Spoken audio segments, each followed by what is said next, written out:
Bonjour à toutes et à tous, donc une petite vidéo cette semaine pour corriger en fait ce que vous aviez à faire sur les conséquences du choc pétrolier. Ce sera assez court puisque le travail principal que je vous demande de faire cette semaine, en plus de cette prise de notes, c'est surtout l'activité que je vous ai transmise sur Pronote sur soit Ronald Reagan, soit Deng Xiaoping, ça dépend des gens.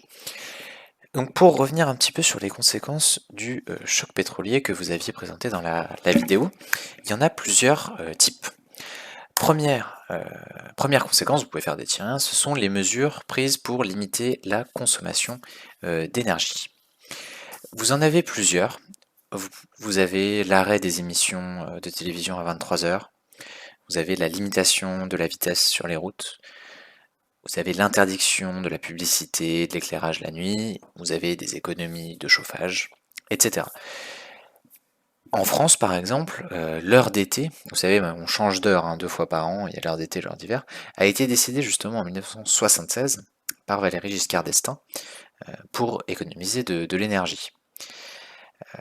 Et je vous mets aussi en lien dans la description ce slogan-là qui a été utilisé dans beaucoup d'endroits pour mobiliser un peu la population française.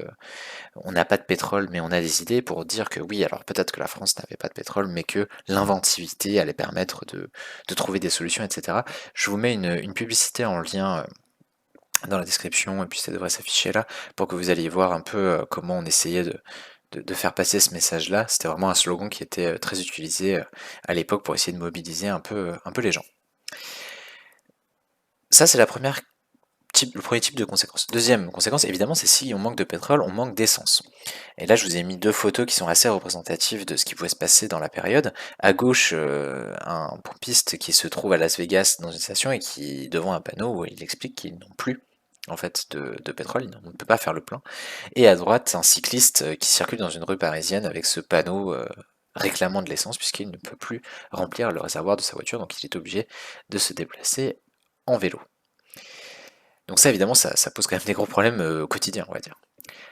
Troisième conséquence, c'est la diversification des sources d'énergie. Vous avez dans la vidéo évoqué le fait que il va être décidé de développer de nouvelles sources d'énergie autres que le pétrole pour être moins dépendant justement. Ça peut être le charbon, ça peut être le nucléaire. C'est à ce moment-là que vraiment en France, par exemple, on va vraiment se lancer dans la construction massive de centrales nucléaires pour compenser un peu la dépendance qu'il y avait à l'égard du pétrole.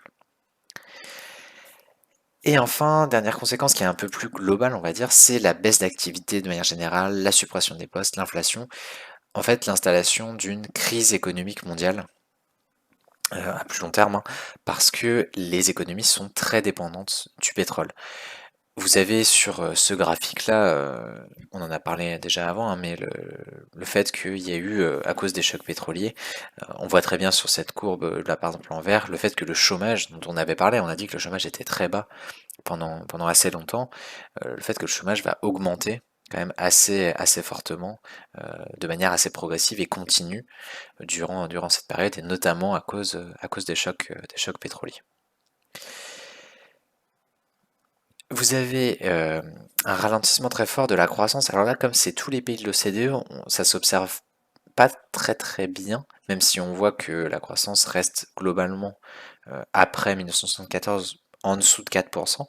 Pour reprendre le graphique que je vous ai déjà montré, quand on regarde la France, on avait vu cette moyenne qui était à 5,5% entre 1950 et 1974. On voit que les périodes à partir de 1973, c'est beaucoup plus bas. On est un tout petit peu au-dessus, enfin 2,5% entre 75 et 89, et puis ensuite on se maintient à peu près à 2% de moyenne à partir de 1990. Donc la croissance est beaucoup plus faible qu'avant. Beaucoup d'entreprises ferment également, notamment tout ce qui va être sidérurgie, textile. C'est un peu la fin d'un modèle industriel qui fonctionnait jusque-là. Et le chômage va augmenter. Donc j'ai repris le graphique du Japon qu'on avait déjà étudié, on a vu que c'était très bas, et à partir des chocs pétroliers, on voit quand même une augmentation très nette du chômage, et encore 5%, enfin 5-6%, ça reste plus faible que ce que beaucoup de pays connaissent. C'est ce qu'on appelle, on l'avait déjà vu, le chômage de masse.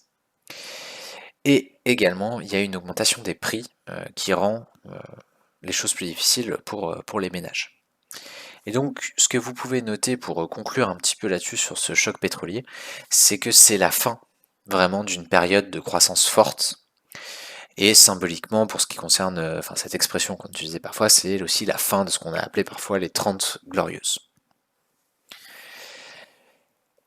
Voilà, donc vous prenez ça en note, vous me vous pouvez juste, avant d'oublier, noter le titre de la deuxième sous-partie, Ronald Reagan et Deng Xiaoping, deux acteurs majeurs d'un nouveau capitalisme. Et comme vous allez faire une activité, justement, soit sur Ronald Reagan, soit sur Deng Xiaoping, ce que je vous demande de faire, c'est de noter vos réponses à la suite du cours. Comme ça, vous m'envoyez directement en photo la prise de notes de la correction là, de la question, puis ce que vous avez fait pour l'activité. Comme ça, j'ai tout en même temps. C'est plus simple pour vérifier. Donc l'activité se trouve en pièce jointe sur Pronote, hein, bien sûr. Comme d'habitude, si vous avez des questions, vous n'hésitez pas. Et je vous souhaite à tous une bonne semaine.